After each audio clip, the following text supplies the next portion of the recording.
America के विख्यात रक्षा विशेषज्ञ जॉन स्पेंसर ने कहा है कि भारत ने ऑपरेशन सिंदूर के दौरान वायु रक्षा की उभरती आधुनिक प्रकृति का जबरदस्त प्रदर्शन किया। इस दौरान भारत ने न सिर्फ अलग अलग स्तरों पर एकीकृत ढंग से अपने वायु क्षेत्र की अभेद्य सुरक्षा की, बल्कि अपने विरोधी पाकिस्तान की ओर से तैनात की गई चीनी वायु रक्षा प्रणालियों को भी सफलतापूर्वक ध्वस्त कर दिया। दरअसल भारत के सामने विरोधी का वायु रक्षा तंत्र कागजी साबित हुआ। मॉडर्न वॉर इंस्टीट्यूट के अर्बन वॉरफेयर स्टडीज के प्रमुख स्पेंसर ने कल ये जानकारी दी और कहा कि इससे साबित होता है कि आपकी सुरक्षा इस बात पर निर्भर नहीं करती कि आप किससे क्या खरीद लाए हैं। इसका सीधा संबंध इस तथ्य से है कि आप अपने रक्षा साधनों का उपयोग कितने एकीकृत ढंग से करते हैं।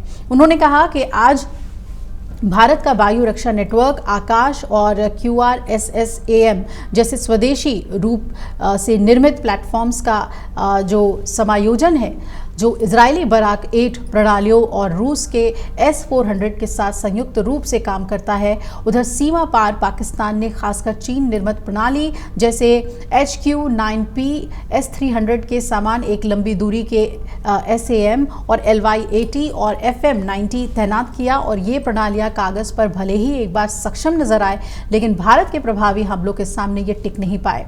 भारत ने दिखा दिया कि इलेक्ट्रॉनिक युद्ध गतिज यानी कि काइनेटिक हमलों और सैद्धांतिक चपलता के संयुक्त उपयोग इसे ध्वस्त कर सकते हैं। और उन्होंने कहा कि वास्तव में यह सिर्फ हाल ही में भारत की सफलता की कहानी नहीं है, यूक्रेन युद्ध भी एक इसमें महत्वपूर्ण सबक देता है।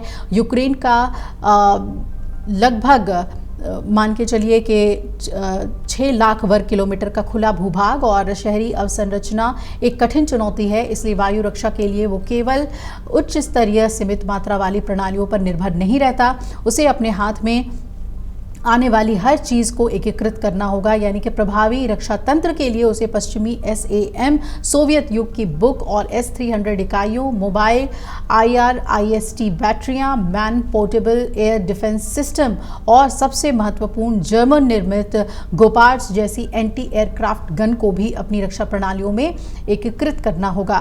वहीं पाकिस्तान के मंसूबे को पूरी तरह से मिट्टी में मिला दिया गया और पाकिस्तान की तबाही के सबूत भी दिखा दिए गए। ऑपरेशन सिंदूर के तहत पहलगाम हमले का बदला लिया तो पाकिस्तान बौखला गया और उसने साजिशों की नई फहरिस्त भी तैयार कर ली, लेकिन भारतीय सेना पूरी तरह से तैयार थी। एक तरफ उसकी LOC पर फायरिंग का मुंहतोड़ जवाब दिया गया तो दूसरी तरफ उसके ड्रोन हमलों को रोका गया।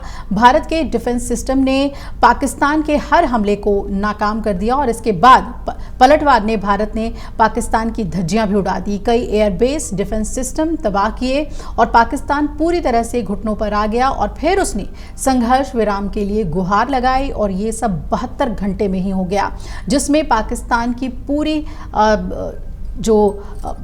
पूरी तरह से बेनकाब हो गया। ऑपरेशन सिंदूर के जरिए पहले पाकिस्तान में छुपे आतंक के आकाओं और उनके ठिकानों को तबाह किया गया और जब पाकिस्तान ने बौखलाहट दिखाते हुए भारत पर हमले करने की कोशिश की तो भारत की तरफ से ऐसी बारूदी गर्जना हुई कि लाहौर, कराची से लेकर इस्लामाबाद तक दहल गए।